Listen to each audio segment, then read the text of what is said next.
सुल्तान सलाहुद्दीन अयूबी। इस्लामी सुल्तानों और बादशाहों की बात हो और सुल्तान सलाहुद्दीन का नाम ना आए, ये कैसे हो सकता है। अस्सलाम वालेकुम नाजरीन, यह है इसरू टीवी। सुल्तान सलाहुद्दीन अयूबी, जिसके नाम से यहूदी कांपते थे, जिसने आखिरी बार मुसलमानों को क़िबला अव्वल फतह करके दिया था, जिसने जंग जीतने के बाद कैदियों पर जुल्म न करके तारीख रकम की, जिसने एक बहुत बड़ी सल्तनत कायम की। सुल्तान सलाहुद्दीन अयूबी किसी तारुफ के मोहताज नहीं। वो एक नामवर मुस्लिम फौजी रहनुमा और फातिह थे। उन्होंने इस्लामी तारीख में बेमिसाल किरदार की वजह से अजीम मकाम हासिल किया। उनकी जंगी महारत, क़यादती सलाहियतें और इस्लामी शुजाअत की कहानियां आज भी तारीख की किताबों में जिंदा हैं। उनकी जिंदगी का तफसीली जायजा लेते हुए हम इस बात का अंदाजा लगा सकते हैं कि किस तरह वो अपने दौर की सबसे बड़ी फौजी ताकतों के खिलाफ सफ़े आरा हुए और कामयाबियां हासिल की और इस्लामी तारीख में अपना नाम रोशन किया। नाजरीन, आप देख रहे हैं इसरू टीवी। मैं हूं आपका होस्ट सनाउल्लाह और राइटर हैं शौकत अली। सुल्तान सलाहुद्दीन अयूबी 1137 ईस्वी में मौजूदा इराक के शहर तकरीत में पैदा हुए। उनका असल नाम यूसुफ बिन अयूब था और उनके वालिदैन का ताल्लुक कुर्द कौम से था। सलाहुद्दीन ने अपनी इब्तदाई तालीम दमिश्क में हासिल की और बाद में अपने वालिद की ज़ेर सरबरस्ती मुख्तलिफ फ़ौजी तरबियतें हासिल की। जवानी में ही उनकी सलाहियतें और क़यादत की काबिलियत ज़ाहिर होना शुरू हो गई थीं, जिसकी बदौलत उन्होंने जल्दी मुख्तलिफ अस्करी जिम्मेदारियां संभाल लीं। उन्होंने अपनी फ़ौजी ज़िंदगी का आगाज़ 1169 ईस्वी में उस वक्त किया जब मिस्र में फातिह शिराजी सल्तनत का दौर था। उसके दौरे हुकूमत में अहम अस्करी महमात में हिस्सा लिया और फौजी कमान संभाली। उन्होंने कामयाबियों की बिना पर एक ताकतवर फौजी रहनुमा के तौर पर खुद को मनवाया। सुल्तान सलाहुद्दीन अयूबी की फौजी हिकमत अमली और जंगी महारत ने उनको एक मुमताज मकाम दिलाया। तीसरी सलीबी जंग, जो 1179 से 1192 तक जारी रही और उसका आगाज यरूशलेम की दोबारा मुस्लिम हुक्मरानी के बाद हुआ। मुस्लिम फौजी लीडर सुल्तान सलाहुद्दीन अयूबी का यरूशलेम पर कब्जा था, जिसने ईसाई दुनिया को एक नई जंग के लिए उकसाया। तीसरी सलीबी जंग में अहम किरदार इंग्लैंड के बादशाह शाह रिचर्ड शेरदिल, फ्रांस के बादशाह फिलिप दोम और जर्मनी के शहजादे फ्रेडरिक बारबरोसा ने अदा किया। ये जंग ईसाइयों के लिए कुछ कामयाबियां लेकर आई, लेकिन ईसाई यरूशलेम को दोबारा हासिल न कर सके।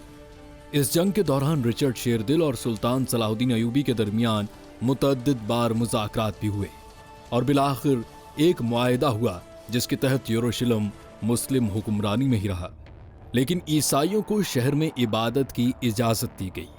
सुल्तान सलाहुद्दीन अयूबी का सबसे मशहूर कारनामा 1187 ईस्वी में यरूशलेम की बाजियाबी है। सलीबी जंगों के दौरान ईसाइयों ने यरूशलेम पर कब्जा कर लिया था और मुसलमानों के मुक़द्दस मकामात की तौहीन की गई।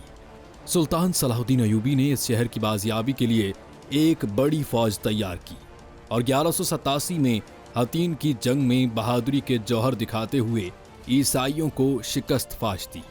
यूं ये मार्का इस्लामी तारीख में एक अहम संग-ए-मील साबित हुआ और यरूशलेम दोबारा मुसलमानों के कब्जे में आ गया। सुल्तान सलाहुद्दीन अयूबी की जंगी हिकमत अमली में तफसीली और बसीरत का अंसर नुमाया था। उन्होंने अपनी फौज की तरबियत पर खुसूसी तवज्जो दी और हर जंग की मंसूबाबंदी में हिकमत अमली और फरासत का मुजाहिरा किया। उन्होंने फौजी दस्ते तेज रफ्तार, मुतहरिक और जदीद जंगी तकनीकों से आरास्ता किए। उनकी सोच स्ट्रेटेजिक होती थी, जिसकी बिना पर दुश्मन के हमलों का आसानी से मौसर जवाब देते। उनकी शख्सियत का एक अहम पहलू उनके अखलाकी उसूल थे।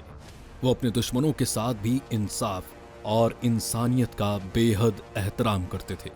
आपने अपने दौरे हुकूमत में कैदियों का खास ख्याल रखा और कभी भी बेगुनाह शहरियों या कैदियों को बिला वजह तकलीफ न दी। सुल्तान सलाहुद्दीन अयूबी ने अपनी फतूहात के बाद सल्तनत में अहम समाजी और सियासी इस्लाहात मुतारिफ करवाई। उन्होंने अदलिया, मालियात और इंतजामिया में इस्लाहात की, जिनसे न सिर्फ फौजी क़ुव्वत में इजाफा हुआ बल्कि अवाम की जिंदगियों में भी खुशहाली आई। वो साइंस और अदब में गहरी दिलचस्पी रखते थे, लिहाजा उन्होंने इल्मी इदारों की खुद सरपरस्ती करते हुए اس کی ترقی کے لیے اقدامات کیے۔ سلطان صلاح الدین ایوبی کا انتقال 1193 میں ہوا، لیکن ان کی وفات کے باوجود ان کی وراثت آج بھی زندہ ہے۔ ان کی فتوحات، فوجی، حکمت عملی اور اخلاقی اصول اسلامی تاریخ میں سنہری حروف میں لکھے گئے ہیں۔ ان کی زندگی اور کارنامے نہ صرف مسلمانوں بلکہ تمام انسانیت کے لیے ایک عظیم مثال تھے۔ سلطان صلاح الدین ایوبی نے علم و ادب کے فروغ کے لیے بھی مختلف تعلیمی ادارے قائم کیے اور علم کی ترویج کی۔ ان کے دور میں اسلامی تہذیب اور ثقافت نے ایک نیا عہد دیکھا، جہاں علم کی روشنی نے مسلمانوں کے درمیان روشن خیالی کو فروغ دیا۔ عوام کی فلاح و بہبود کے لیے متعدد اقدامات کیے، جیسا کہ ہسپتال اور دارہ شفا، جہاں مریضوں کا علاج مفت کیا جاتا تھا، اور عوام کی زندگی میں بہتری لانے کے لیے مختلف اسکیمیں متعارف کروائی گئیں۔ سلطان صلاح الدین ایوبی نے اسلامی مملکت کی فوجی طاقت میں بے پناہ اضافہ کیا۔ انہوں نے ایک مضبوط اور منظم فوج تیار کی، جو کہ عیسائیوں کے خلاف کامیاب کارروائیوں میں اہم کردار ادا کرتی تھی۔ ان کی فوجی حکمت عملی اور قیادت نے ان کی کامیابیوں کو یقینی بنایا۔